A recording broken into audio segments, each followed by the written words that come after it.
Two giants in wireless. One question: who truly gives you more for your money?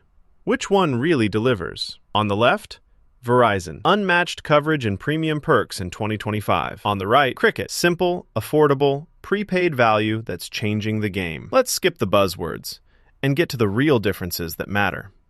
Each category earns points, and at the end, you'll see exactly which carrier comes out on top.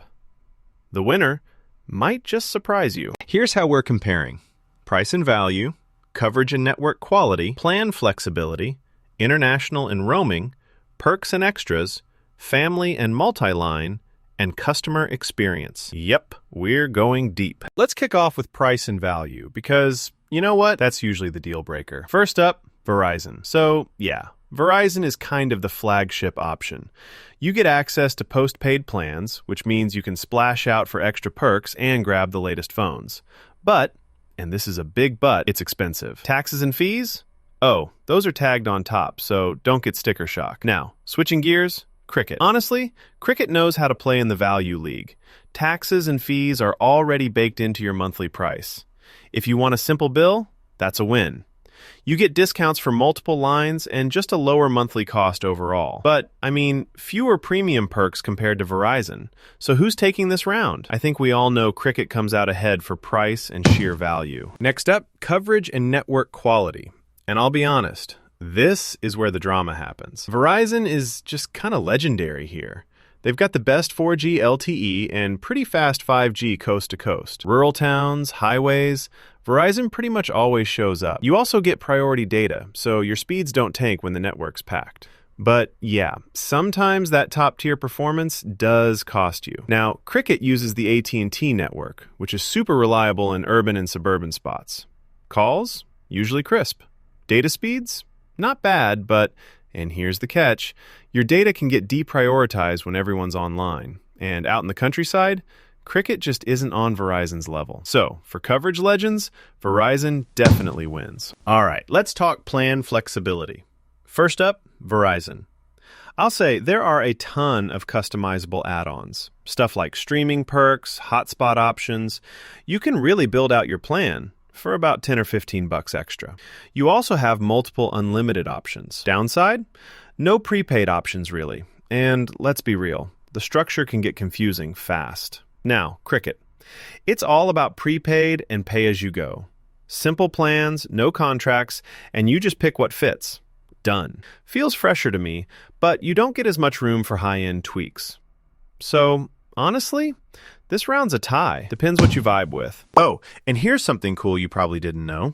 Cricket actually runs on AT&T's towers, while Verizon has its own massive network. That's why Verizon usually pulls ahead in priority and reach. Wild, right? And now on to international and roaming. Let's start with Verizon. If you travel a ton, this is where it gets exciting. Verizon gives you unlimited talk, text, and data to Mexico and Canada, plus way broader roaming privileges. It's the go-to for those cross-border trips. But careful, global roaming can get pricey if you wander outside North America. On the other side, Cricket offers international texting to 37-plus countries. That's pretty cool. Their roaming is way more affordable with add-ons, but the global coverage overall, kind of limited. So, who packs their bags better? Definitely Verizon. Okay, perks and extras. This is honestly where a lot of folks get hyped. Verizon rolls out the red carpet. Streaming, gaming, music, and travel perks on the higher plans. There's mobile hotspot, customizable options, the whole works. Thing is, you'll pay extra for most of these. And if you stick to their basic plan, the extras are pretty meh. Cricket, meanwhile, their top plans give you max streaming included, 15 gigabytes hotspot on unlimited plans, Wi-Fi calling, which is an underrated lifesaver, and even 150 gigabytes cloud storage on select plans. Downside? You only get those perks if you go top end. Otherwise, the perks dial way down. All things considered, Verizon just squeezes ahead thanks to its sheer range of options. Now let's tackle family and multi-line. Verizon first. Yeah, they'll knock a bit off your bill if you add more lines, especially with postpaid. But truthfully, it's still pretty pricey when you compare to prepaid stuff. Cricket, on the other hand, this is their sweet spot. You can slap up to 5 lines on your account with big discounts, and it's way easier keeping the bills predictable. Just remember, at peak times, data can slow down a bit, but for anyone juggling a bunch of lines, Cricket takes the win. Last category, customer experience. Verizon's got this broad retail network and just a reputation for stability. But honestly, sometimes reviews are all over the place, especially about their pricing. Cricket, lots of physical stores, always nice if you hate phone trees, and billing is simplified so you don't have to stress.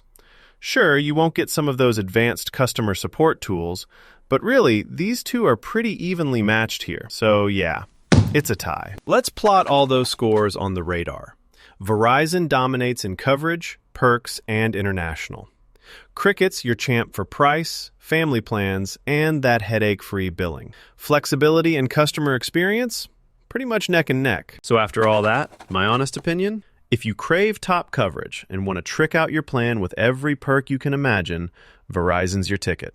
Especially for travelers or anyone constantly in rural areas. But if you want simple bills, more lines for less, and just want things to work without all the fuss, Cricket is hands down the best affordable play. Ultimately, it's about what you need. Liked this breakdown? Hit that follow and catch the next Savvy